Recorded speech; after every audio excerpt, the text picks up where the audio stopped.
جو خلاصہ ہے وہ یہ کہ کیا عمل کرنے سے اللہ تعالیٰ ہم لوگوں کی حفاظت کرتے ہیں. سب سے پہلے فجر کی نماز کی پابندی, اور پانچوں نماز کی پابندی اگر کوئی مسلمان کرتا ہے اللہ اس کی حفاظت کرتے ہیں. دوسرا جو عمل ہے وہ یہ ہے کہ 10 بجے 9 بجے 10 بجے 11 بجے اگر کوئی مسلمان 4 رکعت نماز پڑھتا ہے وہ پورا دن اللہ تعالیٰ اس کی حفاظت کریں گے.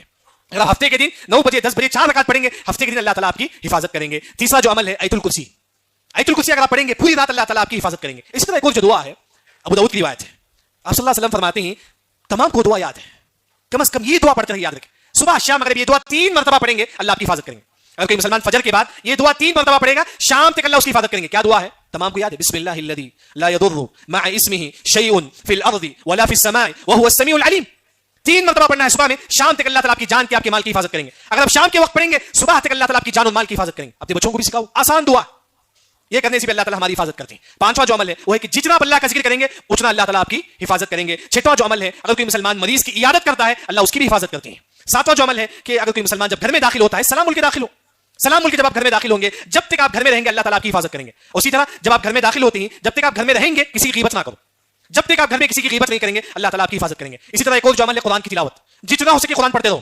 آپ گاڑی بائک میں جاتے رہتے ہیں جو صورتیں آپ کے آتی ہیں وہ پڑھیے, آپ کو اللہ تعالیٰ ایکسیڈنٹ سے بچا لے گا, بری موت سے بچا لے گا. چھوٹی چھوٹی صورتیں سورہ فلق سورہ ناس, یعنی کہ قرآن جو ہے نا آپ کی حفاظت کرتا ہے. اسی طرح اللہ کا ایک نام حفیظ ہے, اگر آپ یا حفیظ تو میری حفاظت فرما, یا شافی تو مجھے شفا دے دے, یا رزاق تو مجھے رزق دے دے, یعنی کہ اگر آپ یا حفیظ سے دعا کریں گے تو اللہ تعالیٰ آپ کی حفاظت کرے گا. اسی طرح اگر کوئی مسلمان سفر کے لیے نکلتا ہے آپ ان کو دعا دو, استودع اللہ دینک و امانتک و خواتیم اعمالک, جب تک وہ سفر میں رہیں گے اللہ تعالیٰ ان کی حفاظت کرے گا. اسی طرح دعا کی 2 قسم ہے, حفاظت کی دعا کی 2 قسم ہے. ایک ہماری جسم کی حفاظت ہے, اس کے لیے جو دعا ہے اللہم احفظنی من بین یدی ومن خلفی وعن یمینی وعن شمالی ومن فوقی ونعوذ بک ان نغتال من تحتی, یہ ہماری جسم کی حفاظت کے لیے. ہماری توحید کی حفاظت کے لیے آپ صلی اللہ علیہ وسلم نے کہا اللہم احفظنی بالاسلام قائما واحفظنی بالاسلام راقدا واحفظنی بالاسلام قاعدا. اسی طرح یہاں جتنے لوگ بیٹھے ہوئے ہیں تمام کی حفاظت اللہ یکساں نہیں کرتے ہیں, کسی کی حفاظت اللہ زیادہ کرتی ہے کسی کی کم کرتی ہے. کیوں؟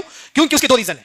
ایک آپ جتنی عبادت کریں گے اللہ کی اللہ اتنا آپ کی حفاظت کرے گا, جتنی آپ نفل نماز پڑھیں گے اللہ اتنا آپ کی حفاظت کرے گا, جتنی آپ نیکی کریں گے اللہ اتنی آپ کی حفاظت کرے گا, جتنا صدقہ و خیرات کریں گے اللہ اتنا آپ کی حفاظت کرے گا. دوسرا جتنا آپ کو اللہ سے امید ہے اللہ میری حفاظت کرے گا انشاءاللہ, پوری امید سے, یعنی کہ اللہ میرا ضرور حفاظت کرے گا, تو ضرور اللہ تعالیٰ آپ کی حفاظت کریں گے. جتنی ہماری امید ہے اللہ اتنا ہماری حفاظت کرے گا. یعنی کہ